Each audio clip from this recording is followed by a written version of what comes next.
গতকালকে যখন আমাদের এই ফ্যাসিস্ট রিজিমের যে সরকার পদত্যাগ করে চলে গিয়েছেন, পতন হয়েছে যখন তার এই গণঅভ্যুত্থানের মাধ্যমে, তারপরে আমাদের প্রধান যে কাজটি ছিল সেই কাজটি ছিল আসলে আমাদের একটি অন্তর্বর্তীকালীন সরকার গঠন করা, যেই সরকার সাময়িক সময়ের জন্য এই দেশ পরিচালনা করবে আসলে, এবং একটি সুষ্ঠু নির্বাচনের ব্যবস্থা করবে, যে নির্বাচনের মাধ্যমে জনগণের সরকার এই দেশটি চালাবে।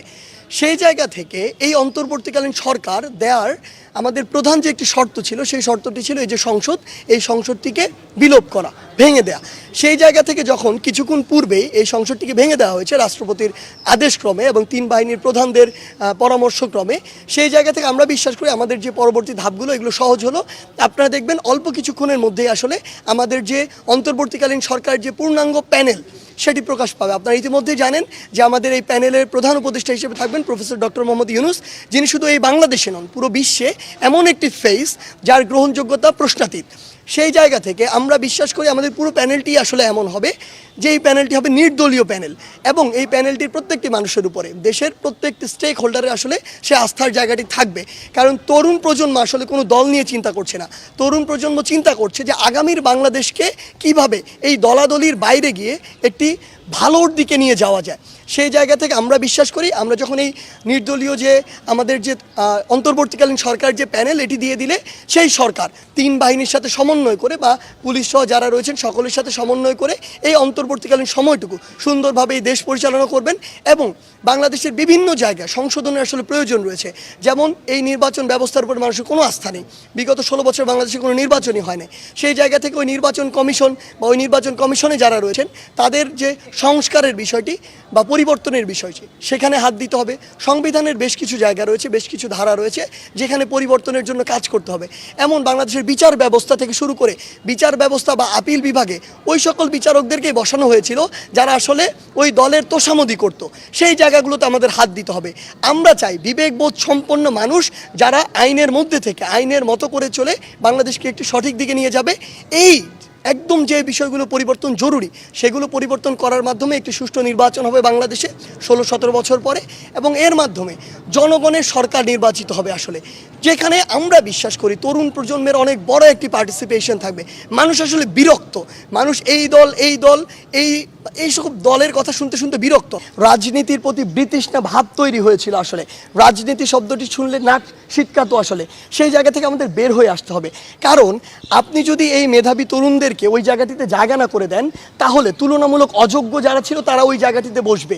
আলটিমেটলি ওই সংসদ থেকে তো আমার আপনার ভাগ্য, পলিসি সব কিছু নির্ধারিত হয়। সো আপনি যদি ওই জায়গায় সবচেয়ে যোগ্য মানুষগুলোকে না বসাতে পারেন, তাহলে সবচেয়ে বড় সমস্যাটি যেতে হবে এদিকে আপনি যতই যোগ্য মানুষগুলো বসান, ডিসিশন যেহেতু ওই জায়গা থেকে আসে, এই মানুষগুলো ডিসিশন মেনে নিতে বাধ্য আসলে।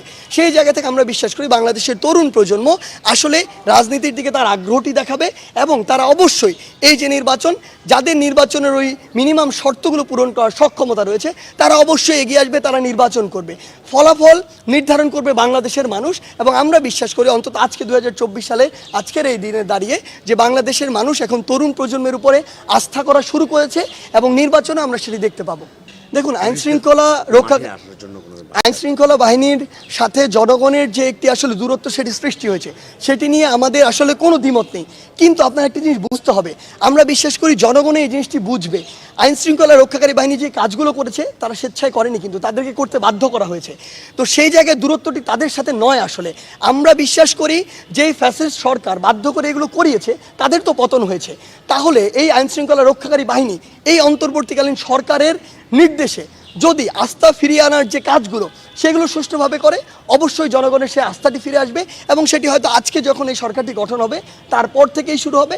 এবং আমরা বিশ্বাস করি আইন শৃঙ্খলা রক্ষাকারী বাহিনীর সাথে যে সুসম্পর্কটি হওয়া প্রয়োজন সেটি আবার গড়ে উঠবে, কারণ আলটিমেটলি আপনি যদি দেশ চালাতে চান, শৃঙ্খলা সবচেয়ে গুরুত্বপূর্ণ। আমরা বিভিন্ন দলের মতামত নিতে পারি, তাদের পরামর্শ নিতে পারি, কিন্তু কেউ একজন প্রেসক্রাইব করলে আমরা সেটি প্রকাশ করবো, সেটি কোনো দিন হবে না। বাংলাদেশের মানুষও সেটি কোনো দিন চায় না, মেনেও নিবে না। বাংলাদেশের জনগণ যা চায় তরুণ প্রজন্ম সেদিকে যাবে, এবং তাদের চিন্তাকে মাথায় রেখে আসলে আমরা এতদিন আমাদের কাজগুলো করেছি বলেই আমাদের একটি প্রাথমিক বিজয় হয়েছে। সেই জায়গা থেকে পরবর্তী বিষয়গুলো আমরা তাদের ওই চিন্তা বা পরামর্শকে প্রায়োরিটি দিয়ে জনগণকে সামনে রেখে নির্ধারণ করব। দেখুন, আসলে ব্যাপারটা হচ্ছে এখানে একটা অন্তর্বর্তীকালীন সরকার হবে, এরপর একটি নির্বাচিত সরকার হবে। ওই নির্বাচিত সরকারের প্রতি আমাদের তরুণ প্রজন্মের কিছু পরামর্শ আছে। আমরা এখন এটা বলে দিতে পারি না আমরা এটা করব, এটা নির্ভর করবে জনগণ কাদেরকে ওই নির্বাচিত সরকারে রাখছে। আমাদের জায়গা থেকে স্পষ্ট একটি বার্তা থাকবে ওই নির্বাচিত সরকারের প্রতি যে আপনারা অবশ্যই, আপনাদের কাছে এই রিপোর্ট রয়েছে আসলে, ইভেন আপনারা ওই অফিসে যদি গিয়ে একদিন খোঁজ নেওয়ার চেষ্টা করেন, সেটা যে কোনো আইন শৃঙ্খলা রক্ষাকারী বাহিনী হোক, গোয়েন্দা বাহিনী হোক, যে কোনোভাবে তাদের ওই ট্র্যাক রেকর্ড কিন্তু রয়েছে যে কারা এই কাজগুলো করেছে। একজন মানুষ তার সারা জীবনে এরকম দুর্নীতির সাথে জড়িত আর তার এটি কেউ জানে না, প্রমাণ নেই, এটি হতে পারে না, কখনোই সম্ভব নয়। মিথ্যা জিনিসের কোনো না কোনো প্রমাণ থেকে যায়। সেই জায়গা থেকে আমরা বিশ্বাস করি অবশ্যই তাদের ওই যে অপকর্মগুলো সেগুলোর বিরুদ্ধে ব্যবস্থা নেওয়া উচিত, এবং আমরা বিশ্বাস করি বর্তমানে যারা এই জায়গাগুলোতে রয়েছে তাদেরকে সর্বোচ্চ সততার সাথে, স্বচ্ছতার সাথে তাদের দায়িত্বগুলো পালন করা উচিত। দেখুন, বৈষম্য বিরোধী ছাত্র আন্দোলন এবং বাংলাদেশের বিভিন্ন যারা স্টেক হোল্ডার রয়েছে সকলের মতামতের ভিত্তিতে ওই ফেজগুলোকেই আমরা নিয়ে আসছি বা পরামর্শ দিচ্ছি বা আনার চেষ্টা করব যাদের এই ইন্টেনশনগুলোর কোনো অ্যাকচুয়ালি ট্র্যাক রেকর্ড নেই অতীত থেকে শুরু করে আমরা যদি চিন্তা করি, এবং এরকম অপকর্মের বা এমন কিছু একটা যা করা উচিত নয় এই রেকর্ডগুলো যাদের নেই এরকম মানুষকে আমরা এখানে সাজেস্ট করছি। তারপরও যদি কারো এরকম ইন্টেনশন থাকে, সেই জায়গা থেকে আমরা বিশ্বাস করি জনগণ আমাদের সাথে আছে। জনগণ যদি মনে করে যে তারা তাদের দায়িত্ব অবহেলা করছে, তারা অন্য কিছুকে প্রশ্রয় দিচ্ছে, আবার জনগণ রাস্তায় নামবে। একটি কথা আপনাকে সর্বশেষ বলে দিই, জনগণ যেহেতু রাস্তায় নামতে শিখেছে, জনগণ রাস্তায় নামবে। ওই যে স্বৈরাচারের যে ভয়টি ছিল, ফ্যাসিজমের যে ভয়টি ছিল, সেটি কেটে গিয়েছে। আপনি আজকে জনগণের ইচ্ছার বিরুদ্ধে কিছু একটি করেন, আমি বলে দিচ্ছি কালকে আবার লক্ষ লক্ষ মানুষ রাস্তায় নামবে। ধন্যবাদ।